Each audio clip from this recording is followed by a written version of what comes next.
want to blame the refs? You still lost 7-3 team to a team that you took out their top 2 defensemen in Hedman and Cernak that barely played the game, and then they were down a forward too. They were down 3 players. Yeah. They had 15 players and still whooped your ass up and down the ice. 87-year-old Corey Perry is looking like a Hart Trophy winner against you. But sure, blame Wes McCauley. Refs, yeah. Clowns. Bunch of clowns. I just, get tough. Get tough. Like, the playoffs, you have to be a tough team in a play. And I don't mean fight. I don't mean check. But get some effing stones and don't melt every time pressure hits you. Yeah. Right? I remember years ago, Ken Hitchcock was talking about the Hawks. It was when the Hawks they ended up losing the series in 2016 to the Blues. Yeah. And Ken Hitchcock said it's not about their talent, it's about their resolve. They never feel beaten. Those Hawks teams didn't lose, they just ran out of time. That was their mindset. Yeah. Every game was, you didn't beat us, we ran out of time. And it's the Leafs are the antithesis of that. They are so fragile. The slightest thing that goes wrong and they completely crumble. Softer than baby crap. And if you don't get tough now, it's not going to happen. If this is not the thing that someone in that room says, all right, get together, players only, whatever you want to do, enough of this. We are here for a reason. We are a great team for a reason. People have picked us to win the cup for a reason. Let's go out there and be it's the Jason Hayward thing. Yeah. Right? And Randall, stop this. Stop falling for this we're cursed, where everything goes wrong for us bullshit. Go out there and change it. Change the effing narrative.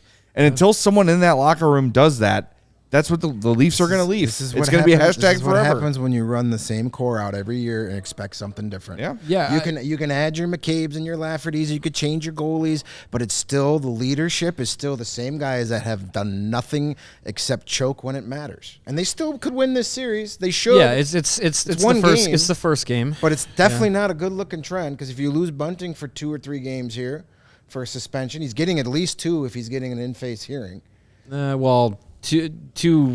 One playoff game equals 2 regular season games. He's going to miss at least 1 game. So then that puts you at odds. You're down an important player. Yeah. You're down 1-0. You're down to the Lightning. It's all not a good situation to be in. There's a lot of talk. Some Leafs fans are like, oh, now it's Matthew Nye's time. You're going to put him in this pressure cooker so you can destroy his confidence because your fan base is a bunch of, if he doesn't score 3 goals and they lose, they're going to just turn on send him death threats here, via Twitter. Here, 19-year-old, become a hero you don't for do that. The biggest market in the hockey market or hockey. Yeah, their goalie played like ass, which is, again, both ex-Washington Capital goalies played like ass last night.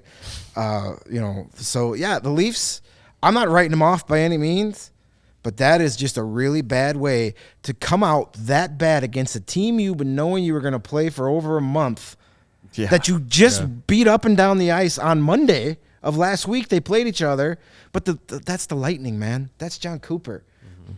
Let them have this game.